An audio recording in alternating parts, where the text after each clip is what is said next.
Hello friend, आप देख रहे हो हमारा चैनल ग्रो बुक्स। तो हम आपके लिए फिर से नई बुक लाए हैं, जिस बुक का नाम है अनचेंटमेंट। इसका मतलब दिल, दिमाग और एक्शन को बदलने की कला। इनका लेखक का नाम है गाई कवासाकी। तो चलिए बुक को दो लफ्जों में बताते हैं। गाई कवासाकी की लिखी हुई किताब एनचेंटमेंट आपको बताएगी कि अपने आसपास के लोगों के दिमाग और दिल को कैसे बदलना है। किसी के भी दिल को जीतना आसान नहीं होता। इस किताब के माध्यम से आप जान पाएंगे कि आज के दौर में भी कैसे लोगों के दिलों को जीता जा सकता है। ये प्रोसेस एक जादू की तरह होती है। इस जादू को सीखने के लिए आपको जादूगर बनने की ज़रूरत नहीं है। बस इस किताब को ध्यान से पढ़ लीजिए। यह बुक किसके लिए है? ऐसे लोग जो दूसरों को मोटिवेट करना चाहते हो, ऐसे लोग जो दूसरों के साथ काम करना चाहते हो, ऐसा कोई भी जो अपनी खरीद की आदतों पर नियंत्रण हासिल करना चाहता हो। अध्याय नंबर 1, इंचेंटमेंट के महत्व को समझने की ज़रूरत है। लेखक की ये 10वीं किताब है। इस किताब के माध्यम से लेखक ये बताना चाहते हैं कि आप लोगों को अपनी ओर कैसे अट्रैक्ट कर सकते हैं।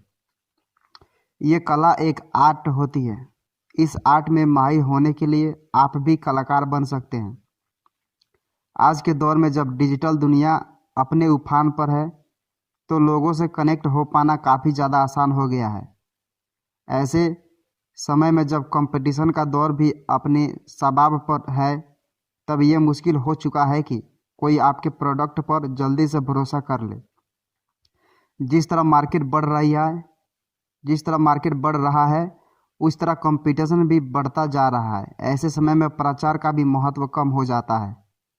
कस्टमर्स तक पहुंचने के लिए हमें बस यह सोचने की ज़रूरत नहीं है कि उन्हें अब कैसे खरीदना है, बल्कि अब हमें ये पता लगाने की ज़रूरत है कि उन्हें कैसे अट्रैक्ट किया जाए। और इसी अट्रैक्ट करने के गुर को आप इस किताब के माध्यम से सीख पाएंगे। कभी कभी आप ऐसी सिचुएशन में पड़े हैं जब कोई आपसे बहुत ही ज़्यादा अच्छे से बिहेव कर रहा है। उसका व्यवहार इतना अच्छा हो कि आप उसकी मदद करना चाहते हो। अगर ऐसा रहा है तो मतलब साफ है कि आप उस आदमी से अट्रैक्ट हो गए थे। इसी को इंचेंटमेंट कहा जाता है। इंचेंटमेंट भी कई तरह से हो सकता है। उनमें से सबसे यूजफुल तरीका है कि आप कैसे दूसरे के दिल पर कब्जा कर ले। अब सवाल ये भी उठता रहता है कि आखिर इंचेंटमेंट का असली मतलब क्या होता है। इंचेंटमेंट एक ऐसी काबिलियत होती है जिससे दूसरे के स्वभाव को बदला जा सकता है। इस प्रोसेस की खास बात यह होती है कि इसमें बदलने वाले आदमी अपनी मर्जी से बदलता है। उसके ऊपर किसी भी तरह का दबाव नहीं होता। उदाहरण के लिए एक फिल्म निर्माता और लेखक करिन मुलर की कहानी पर विचार करते हैं।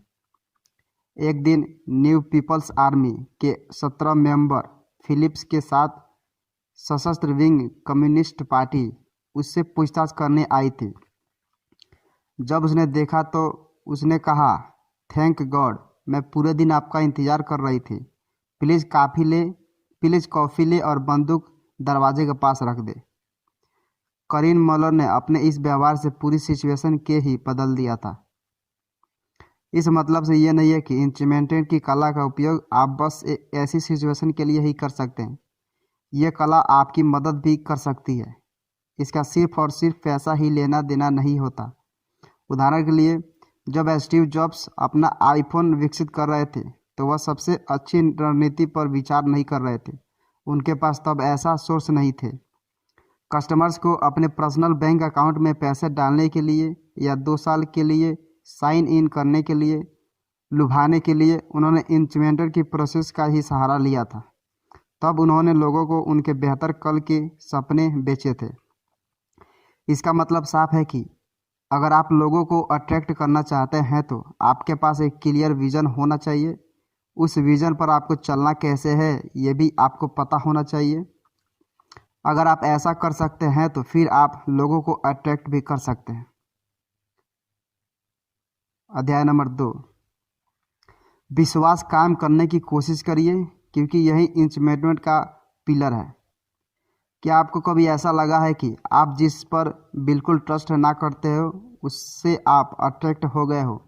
ऐसा बिल्कुल नहीं हो सकता। इसलिए इस बात को याद रखिए कि आप भी बिना ट्रस्ट के डेवलप किए लोगों को अट्रैक्ट नहीं कर सकते।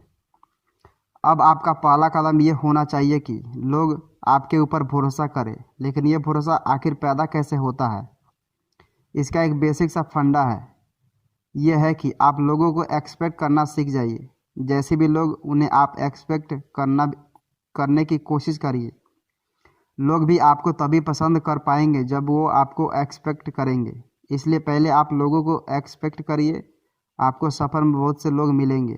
हर कोई ऐसा नहीं हो सकता जिससे आप तुरंत पसंद करने लगे।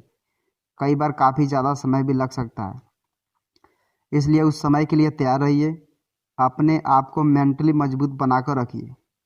आप भी अपने जीवन में देखते होंगे कि जो लोग पैशनेट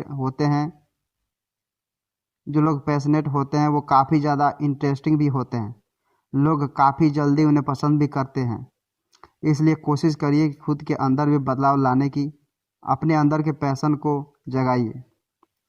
किसी को भी अपनी ओर अट्रैक्ट करने का सबसे आसान तरीका ये होता है कि आप उसके साथ खुद को कनेक्ट करिए। अपने पैशन को उसके साथ शेयर करिए, उससे बातें करिए, कुछ उसकी सुनाइए और कुछ अपनी सुनाइए। अगर आप चाहते हैं कि लोग आपके साथ जुड़े और आपको पसंद करें तो सबसे पहले आपको उन्हें दिखाना पड़ेगा कि आप ऊपर बातें नहीं करते, बल्कि आपके आसपास ज्ञान का भंडार है। याद रखिए, लोगों को ज्ञानी इंसान के साथ जुड़ने में अच्छा लगता है। लोग आपको तभी सुनेंगे जब आपको पास उनके सुनने के लिए कंटेंट होगा। कहा भी गया है कि एक्शन शब्दों से गहरा वार करते हैं। इसलिए अपने कर्म के ऊपर भरोसा रखिए। अगर आपको अपने कर्म के ऊपर भरोसा है तो विश्वास रखिए कि लोग आपके ऊपर भरोसा करेंगे। इस अध्याय में समझ लिया है कि अट्रैक्ट करना किसे कहते हैं।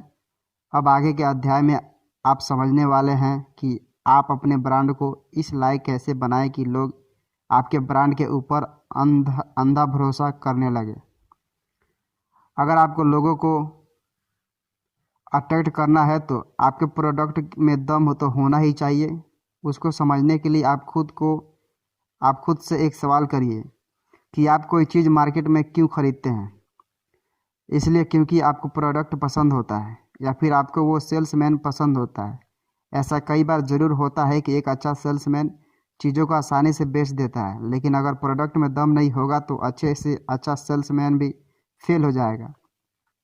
अगर आप चाहते हैं कि आपके प्रोडक्ट में वो बात हो कि लोग उसकी तरफ अट्रैक्ट हो तो फिर आपको कुछ बातों का ख्याल रखना ही पड़ेगा। अध्याय नंबर 3, 5 खूबियाँ आपके प्रोडक्ट में होनी चाहिए। ये खूबियाँ है डीप प्रोडक्ट का मतलब है कि उसकी वैल्यूज हाई होती है। उसके अंदर कई ऐसी खूबियाँ होती है जिसे कस्टमर उससे जुड़ा हुआ महसूस करते हैं। एग्जाम्पल के लिए हम गूगल को लेते हैं। गूगल जब शुरू हुआ था तो तब वो महज एक सर्च इंजन था, लेकिन बाद में उसने अपनी मेल सर्विस भी शुरू कर दी थी। मतलब साफ है कि आपके प्रोडक्ट में वैरायटी ऑफ स्कोप होना चाहिए। इंटेलिजेंट, क्या प्रोडक्ट भी इंटेलिजेंट होता है? जी हाँ। आज के डिजिटल युग में आप देख ही रहे होंगे कि प्रोडक्ट्स कितने समझदार होते हैं। कुछ ऐसी ही खूबी आपके प्रोडक्ट में भी होनी चाहिए। कोशिश करिएगा कि आपका प्रोडक्ट यूजर फ्रेंडली हो। कंप्लीट प्रोडक्ट वो होता है जो कस्टमर को कंप्लीट सर्विस प्रदान करे। आपके प्रोडक्ट में भी कई तरह की खासियत होनी चाहिए। अगर ऐसा होता है तो आपके प्रोडक्ट को लोग ज़रूर पसंद करेंगे।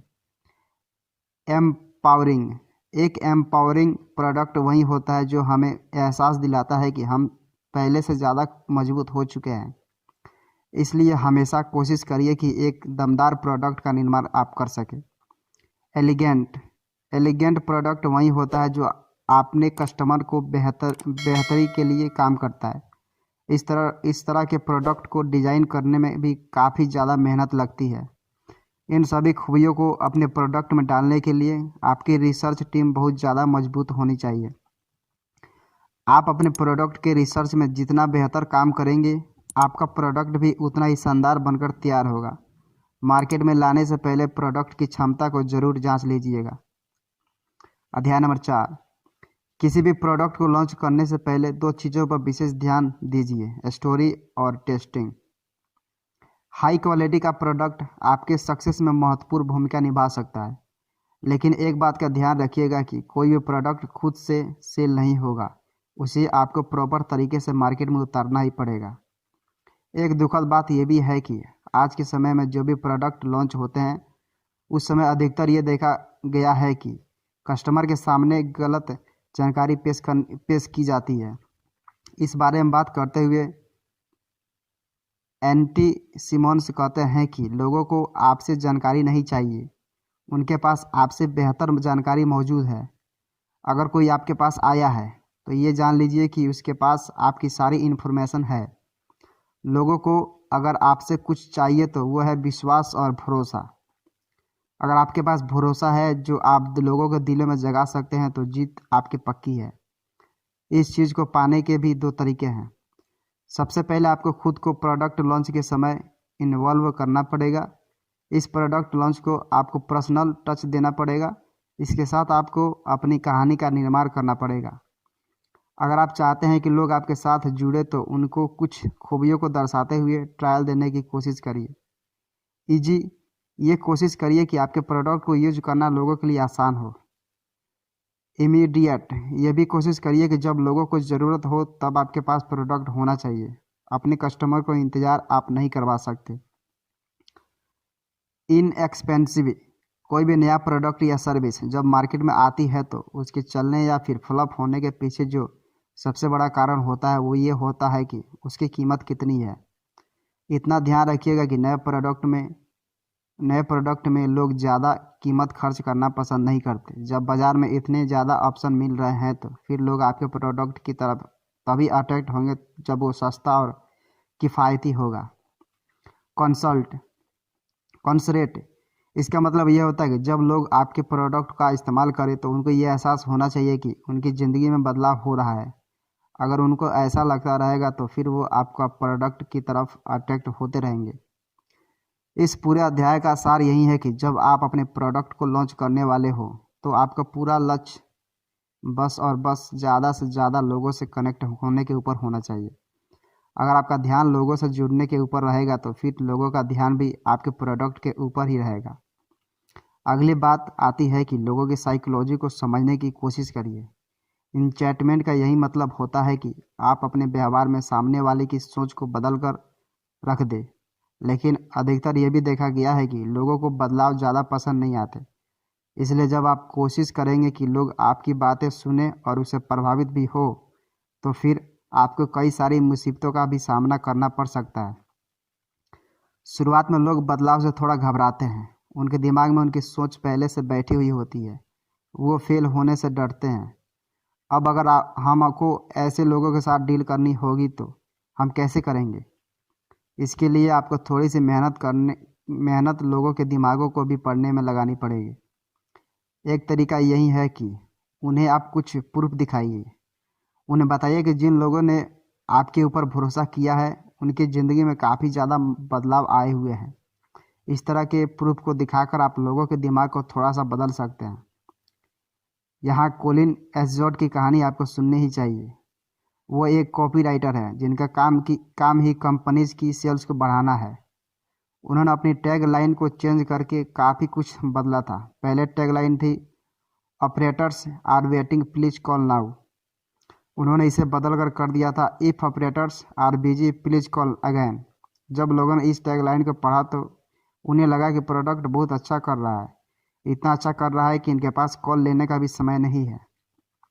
एक और तरीका है जिससे आप लोगों के दिमाग के साथ खेल सकते हैं, वो ये है कि अपने प्रोडक्ट की मार्केट में कमी दिखा दीजिए, प्रोडक्शन की धीमा कर दीजिए। जब लोगों को लग सकता है कि इस प्रोडक्ट की सेल इतनी ज़्यादा है कि इनके पास प्रोडक्शन ही नहीं है। इनमें से कौन सा तरीका आप यूज करने वाले हैं, चाहे आप सोशल प्रूफ यूज करिए या फिर स्कैर्सिटी, फ़ायदा आप ही होने वाले हैं। आप कौन सी टेक्निक का उपयोग करने वाले हैं वो इस बात पर निर्भर करता है कि लोगों को आपके प्रोडक्ट के ऊपर कितना संशय है। अगर ज़्यादा संशय है तो सोशल प्रूफ टेक्निक का इस्तेमाल करिएगा। अध्याय नंबर 5, ब्रांड लॉयल्टी को क्रिएट करने की कोशिश करिए। अगर आप कोई प्रोडक्ट या सर्विस को सेल कर रहे हैं तो क्या चाहते हैं कि लोग आए और आपका प्रोडक्ट खरीदें और चुपचाप चले जाए, या फिर आप चाहते हैं कि आपका कस्टमर हर बार आपका ही प्रोडक्ट खरीदने आए? अगर आप ऐसा चाहते हैं तो आपको अपने कस्टमर के साथ एक रिलेशन बिल्ड करना पड़ेगा। उस रिलेशन की नींव कुछ ऐसा होनी चाहिए कि कस्टमर को आपके ऊपर भरोसा हो जाए। दूसरा काम आपको ये करना पड़ेगा कि कस्टमर से आप कमिटमेंट करिए कि अगर प्रोडक्ट में कुछ खराबी भी निकलती है तो आप कस्टमर के साथ खड़े रहेंगे।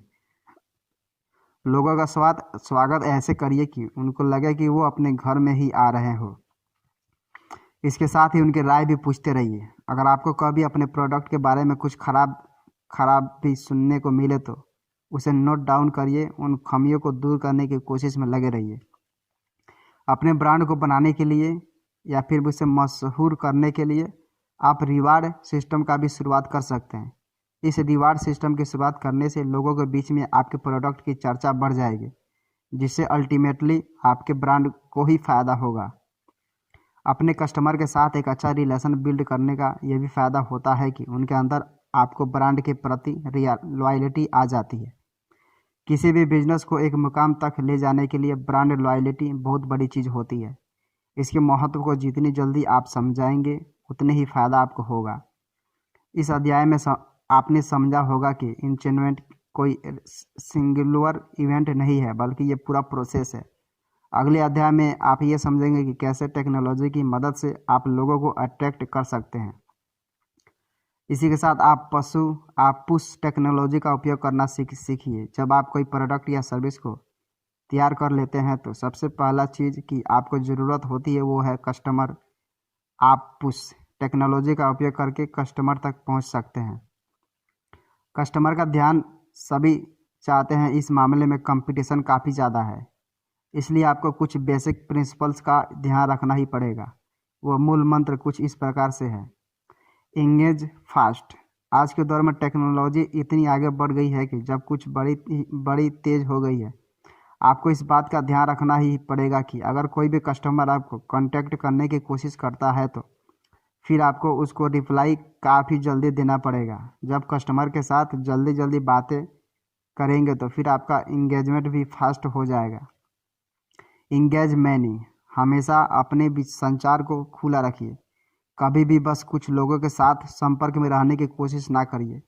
हमेशा कोशिश करिए कि आप अपने बिजनेस को ज़्यादा से ज़्यादा लोगों के सामने पेश कर सकें। अगर आप ऐसा करने में कामयाब होते हैं तो आप देखेंगे कि आपके पास एक तगड़ा कस्टमर का बेस तैयार हो जाएगा। Engage often. याद रखिएगा कि इंगेजमेंट कोई एक प्रक्रिया नहीं है, बल्कि ये एक प्रोसेस है। इसलिए हमेशा ये कोशिश करिए कि अपने कस्टमर से आप कनेक्ट होते रहिए। Provide value. अगर आपको लोगों को अट्रैक्ट करना है तो अगर आप चाहते हैं कि लोग आपके प्रोडक्ट के बारे में बातें करें तो फिर आपको उनको अपने प्रोडक्ट की वैल्यूज़ के बारे में जानकारी देनी पड़ेगी। इसके लिए आप कई तरीक़ों का इस्तेमाल कर सकते हैं। आप लोगों को कुछ अपनी तरफ से भी एडवाइस दे सकते हैं। अभी आपके मन में ये भी सवाल आ रहा होगा कि हम किस टेक्नोलॉजी का यूज करें। लेखक के अनुसार आपके लिए ट्विटर एक अच्छा माध्यम हो सकता है। इस माध्यम से आप लोगों से भी जुड़ सकते हैं और अपने प्रोडक्ट में बारे में जानकारी भी दे सकते हैं। अगर आप कुछ टेक्निक सीख लेते हैं आपको ट्विटर से अच्छा खासा फ़ायदा भी हो सकता है। इसलिए अब समय आ गया है कि आप लोग अपने बिजनेस को लोगों के सामने लेकर जाइए। टेक्नोलॉजी का सही इस्तेमाल करिए। अध्याय नंबर 6, पुल टेक्नोलॉजी का इस्तेमाल भी आप कर सकते हैं। जैसा कि आपने पिछले अध्याय में पढ़ा है कि पुश टेक्नोलॉजी के इस्तेमाल से आप लोगों से डायरेक्ट जुड़ सकते हैं, लेकिन उस टेक्नोलॉजी की मदद से आप एक खास अमाउंट तक ही ज्ञान बांट सकते हैं। अब हम बात करते हैं पुल टेक्नोलॉजी की, जैसे वेबसाइट, ब्लॉग, फेसबुक। पुल टेक्नोलॉजी की मदद से आप अपने बिजनेस को एक बड़े लेवल तक लेकर जा सकते हैं, लेकिन इस टेक्नोलॉजी का इस्तेमाल भी आपको बड़े ध्यान से करना पड़ेगा, क्योंकि अगर आप वेबसाइट की मदद से अपने बिजनेस की जानकारी लोगों को देना चाहते हैं तो आपको ध्यान रखना होगा कि कंटेंट अच्छा और शानदार होना चाहिए। पुल टेक्नोलॉजी में एक बात का आप ध्यान रखिएगा कि कंटेंट इज द किंग। अगर आप अच्छा कंटेंट पेश करेंगे तभी लोग आपके वेबसाइट की तरफ इंगेज होंगे। पुल टेक्नोलॉजी का इस्तेमाल करने के लिए फेसबुक एक बहुत ही अच्छा प्लेटफार्म है। इस प्लेटफार्म की मदद से आप काफ़ी ज़्यादा फैंस भी गेन कर सकते हैं। इसकी खासियत ये भी है कि इसकी रीच काफ़ी ज़्यादा और काफ़ी तेज रहती है। याद रखिएगा कि आपका कंटेंट को वायरल होने के लिए मात्र एक दिन का अच्छा लक चाहिए होगा। अगर आपकी किस्मत एक दिन चमक गई तो फिर आपका बिजनेस भी चमक जाएगा। जब आप काम करते हैं तो ज़्यादा मोटिवेशन कैसे काम से आता है? एक ऐसा काम जहां पैसा तो ज़्यादा है लेकिन इज्जत नहीं है, या फिर ऐसा काम जहां पैसा भले ही थोड़ा कम हो लेकिन इज्जत बहुत ज़्यादा है? आपका उत्तर होगा कि वो काम करने में मज़ा आता है जहां पर रिवार्ड मिलता है, जहां इज्जत ज़्यादा मिलती है। इसलिए अगर आप चाहते हैं कि आपका बिजनेस खूब तरक्की करे तो अपने एम्प्लॉयज़ का भी खूब सारा ध्यान रखिएगा। 3 तरीके से आप एम्प्लॉयज़ को खुश कर सकते हैं। मास्टरी, हमेशा एम्प्लॉयज़ को नई स्किल्स सीखने का मौका देते रहिए। इससे उनके आपके काम के प्रति इंटरेस्ट बनता रहेगा। जब इंटरेस्ट रहेगा तो वो काम भी मन लगाकर करेगा। ऑटोनॉमी, हर मैनेजमेंट को अपने एम्प्लॉयज़ पर भरोसा करना चाहिए। इसी भरोसे से जन्म होती है फ्रीडम का। जब आप एम्प्लॉयज़ को फ्रीडम देंगे तो वो भी काम को बेहतर करने की कोशिश करेगा। पर्पज़, किसी काम के लिए मोटिवेशन का होना बहुत ज़रूरी होता है, इसलिए हमेशा कोशिश करिए कि आप अपने एम्प्लॉयज़ को मोटिवेट रख सकें। अगर ऐसा करने में आप कामयाब होते हैं तो फिर देखिएगा कि आपका काम बेहतर होगा। एक और ज़रूरी पहलू है जिससे आप वर्क एनवायरनमेंट को बेहतर कर सकते हैं, वो ये है कि आपको पता होना चाहिए कि सक्सेस को एंजॉय कैसे करना है। ऑफिस के अंदर छोटी छोटी खुशियों को सेलिब्रेट किया करिए। ऐसा करने से वहाँ पर मौजूद लोगों को हौसला काफ़ी ज़्यादा बढ़ता है। अध्याय नंबर 7, अपना बचाव करना भी आपको आना ही चाहिए। इस भागती दौड़ती दुनिया में एक बात का ध्यान हमेशा रखिएगा कि यहाँ पर हर इंसान शरीफ नहीं है। इसी तरह हर अट्रैक्ट करती हुई चीज़ सोना नहीं होता। हर इंसान जो कोई भी आपको अट्रैक्ट करने की कोशिश करता है वो सही नहीं होता। इसलिए जब कभी कोई आपको लुभाने की कोशिश करे तो पहले तो खुद को सतर्क कर लीजिएगा। कोई भी चीज़ लेने से पहले अपने रिसर्च को पूरा रखिएगा। अगर आप झूठे लोगों के झांसे में नहीं फंसना चाहते हैं तो कुछ सावधानियों का हमेशा ध्यान रखिएगा। कभी भी बहुत ज़्यादा सस्ती चीज़ों के पीछे मत भागिएगा। अगली बार आप जब भी कुछ खरीदने को जाए खुद से कुछ सवाल ज़रूर पूछिएगा। क्या मैं कुछ मिस कर रहा हूँ? क्या मैं ये फैसला बदल सकता हूँ? कहीं मैं गलत तो नहीं कर सकता? आज के फैसले का अक्सर क्या होने वाला है? क्या मुझे कभी इस फैसले पर पछताना तो नहीं पड़ेगा? क्या होगा जब लोगों को इस बारे में पता चलेगा? जितना मैं पे कर रहा हूँ क्या वो सही है? हमेशा बड़े फैसले लेने से पहले कई बार सोचिए। कभी भी कोई फैसला जल्दबाजी में मत लीजिए। कुल मिलाकर आज के दौर में लोगों को अपनी ओर करने का तरीका बस मार्केटिंग नहीं है बल्कि आकर्षित व्यक्तित्व है। ये एक कला है जिससे आपको सीखना पड़ेगी। इस कला को सीखने में ये किताब आपकी काफ़ी मदद कर सकती है। इस किताब के माध्यम से आपको पता चलेगा कि कैसे लोगों को बिना भ्रमित किए हुए अपनी ओर अट्रैक्ट कर सकते हैं। जब कभी आप कस्टमर की तलाश कर रहे हो तो हमेशा अपनी रीच को बड़ा रखने की कोशिश करिएगा। कभी भी बस कुछ खास लोगों के पीछे मत भागिएगा। इतना जान लीजिए कि आम लोगों को ही लोगों को खास बनाते हैं। इसलिए अपने बिजनेस को आम लोगों तक पहुंचाने की कोशिश करिएगा। लोगों से कम्युनिकेट करिएगा, आगे बढ़िए, तरक्की करिए। इन सब के साथ अगर आपने आकर्षण के गुण सीख लिए तो फिर आपको सफल होने से भी नहीं रोक पाएगा। दिल, दिमाग और एक्शन को बदलने की कला को ही आकर्षण कहते हैं। कोशिश करिए कि जल्द से जल्द इस कला में आप माहिर हो जाए।